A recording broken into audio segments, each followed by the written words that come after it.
Mozart G Major concerto. Worth doing a lot of listening to this because there are so many interpretations that I think it's worth finding a version where the style really resonates with you, and also where the bowing is going to work well with your physique. I don't feel like the bowing is perfect for every physique, or that you can just go, oh, this is the bowing, do it this way.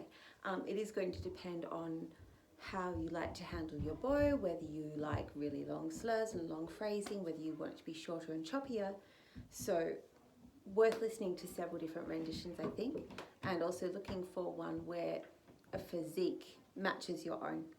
It does start with an up bow, so we're going to have that really relaxed right arm, and of course to have a relaxed right arm you need a strong core.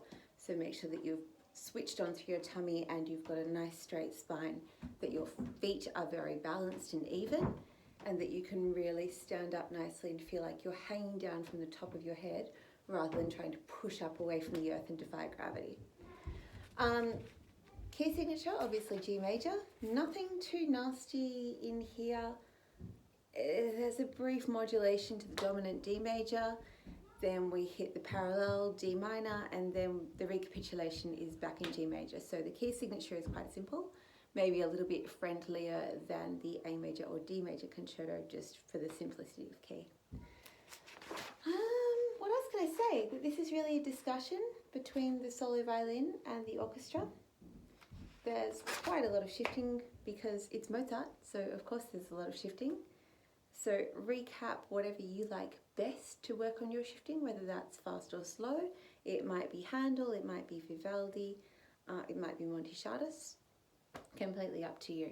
But worth checking that you are always shifting, leading with your elbow and shoulder, and remembering to pivot so that your fingers can reach across the strings, because again, Mozart. So let's just play the first phrase and talk about the differences in bowing. There's two options given in this edition of the music. Everyone starts with an up bow. That's universal and you can't get away from it. Make sure that you're thinking about the level crossings in your bow and the way that you're going to lead by dropping your elbow and then allowing your hand to flow in that way. If you push down with your hand, you're going to get a really ugly sound on your chord. Ready, and...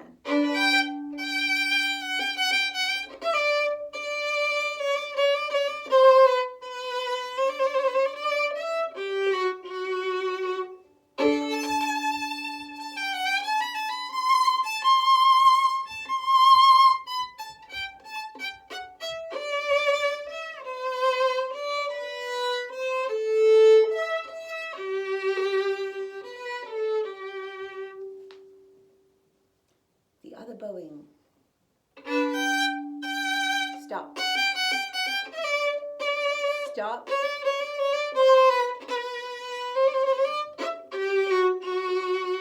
Flourish.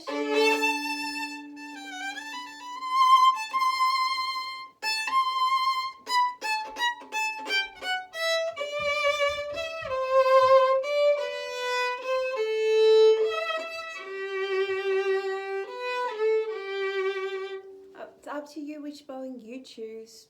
Try it both ways, see what floats your boat, and then mark it in your music so you commit to it and you practice it that way and you practice your dynamic changes properly. Don't leave it up to chance and what you feel like on the day. It's not a good idea. Okay, then we hit our real solo. Straight away we've got fourth position. So make sure that your shoulder is free and relaxed, and that you're going to hoik your elbow through rather than trying to skate straight down the fingerboard, because that's disaster. Mark your shifting before you play this. It's a great idea.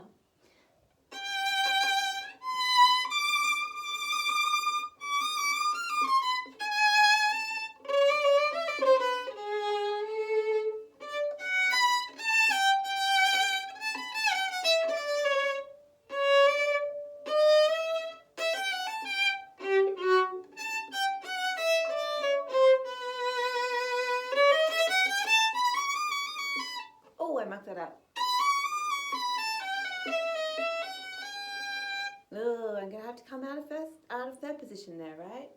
How am I gonna do it?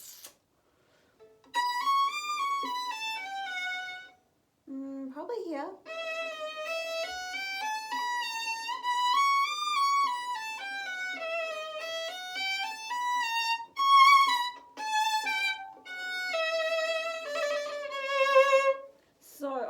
on slurs, I'm coming out of position on the open E at bar 60. Cross.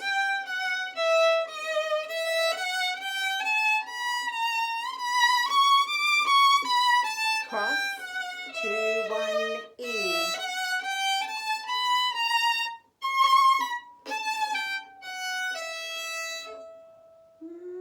Second position.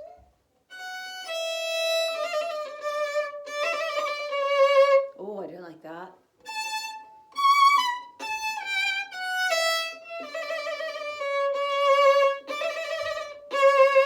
Let's not make up that trill like I just did. I really wanted to play that like a Vivaldi trill, but it's actually Mozart, so a little bit flashier.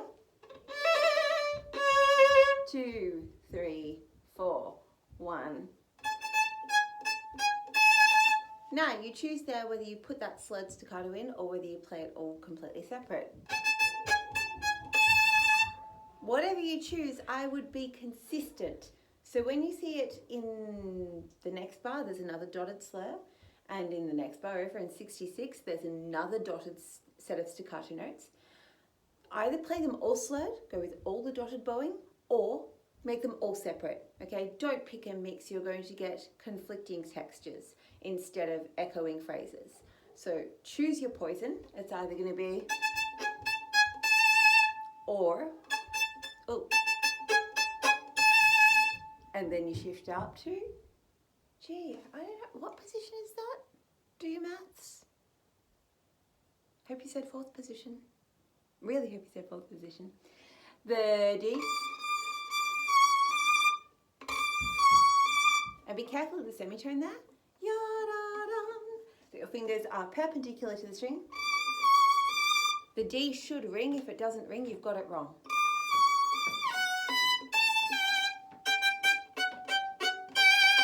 Oh, got to find a D sharp, a little bit pitchy.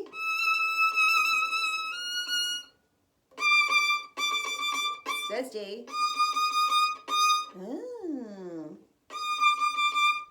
There's D. Now you have to decide, is this D just a bit sharp or is this D sharp nearly E? Expressive intonation is everything when you're a violinist. Pianists don't get that luxury. We do, so you have to make a choice.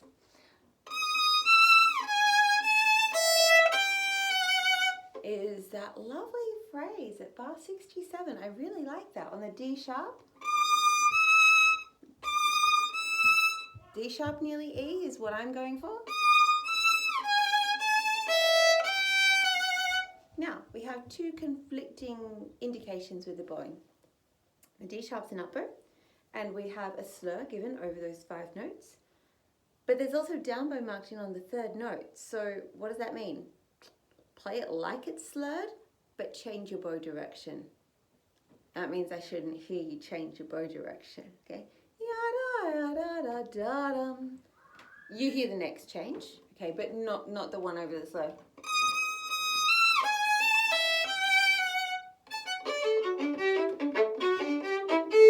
Oh, I suggest you take this apart.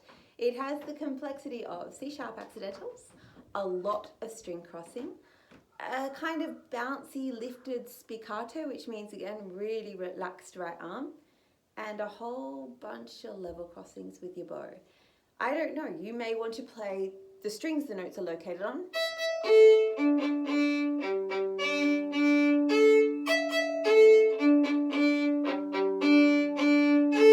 Suddenly it feels a whole lot easier because you realize that the slurs aren't actually string crossings. But when you're adding the complexity of the fingers and of course beautiful posture and perpendicular fingers and lovely wrist and all the stuff, maybe just go slow. I like to use a low 4 for my C sharp because short fingers, fast phrase, it's easier than stretching for me. If you choose the 3rd finger, proceed at your own peril.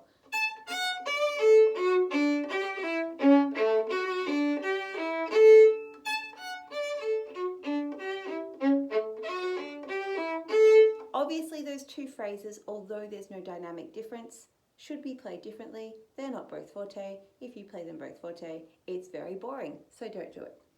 In the next phrase, at bar 71, you have a fingering choice to make here. It's either 2-1-3-1-4-2 or 3-1-3-1-1-A. Probably it's going to depend on the length of your fingers and how comfortable you are finding those notes. If you have a more petite hand, I would suggest the downstairs fingering. If you have quite long, lanky fingers, you may be very happy with the upstairs fingering. For now, I'm going to play it with the downstairs fingering. Hang on, 3-1-3-1. Okay. Shift.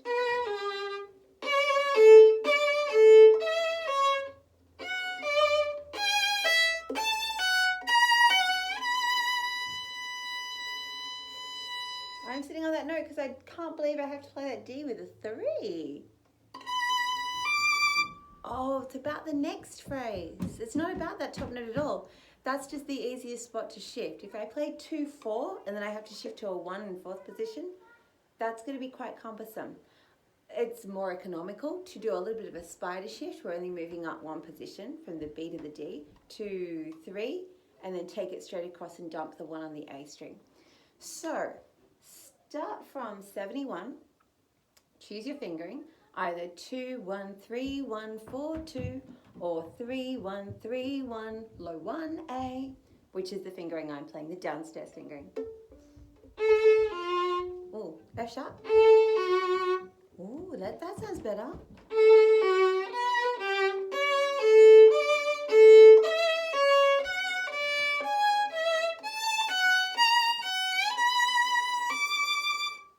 Oh, I didn't play the 3.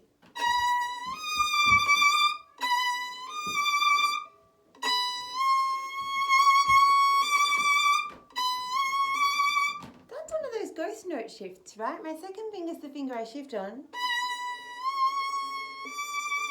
And then I put the 3 on. Don't try and play, because it'll be disastrous. Take the 2 up.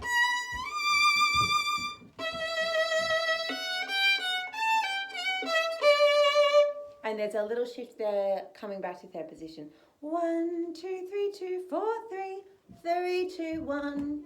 That's shifting there because it's the semitone shift. It's the easiest spot to move your hand back. Next section, Sul G. You should know what Sul G means. If you don't, pause this video and look it up. I'm serious.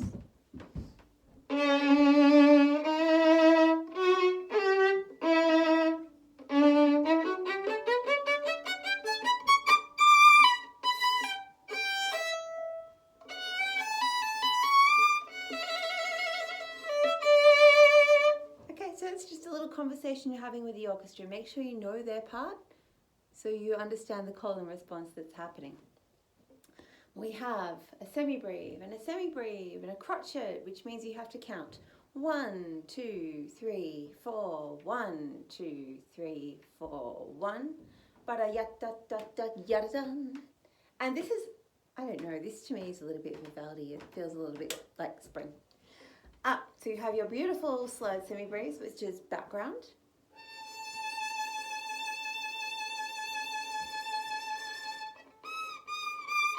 Oh, got to find an E there.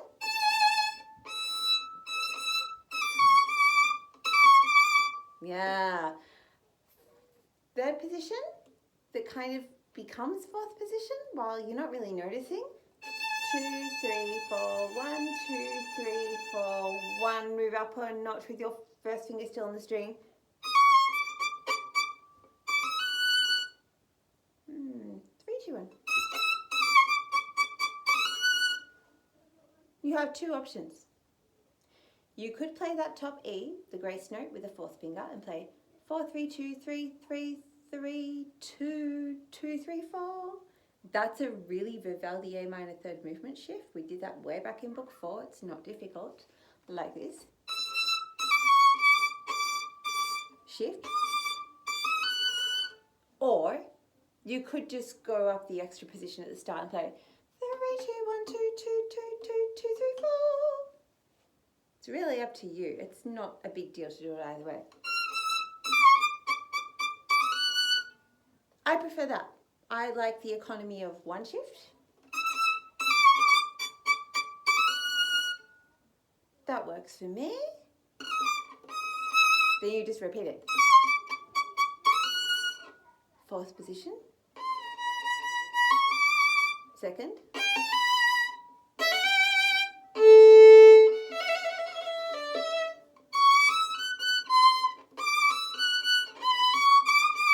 So it's, what position is that? Hope you said fifth. Down to fourth. Down to second.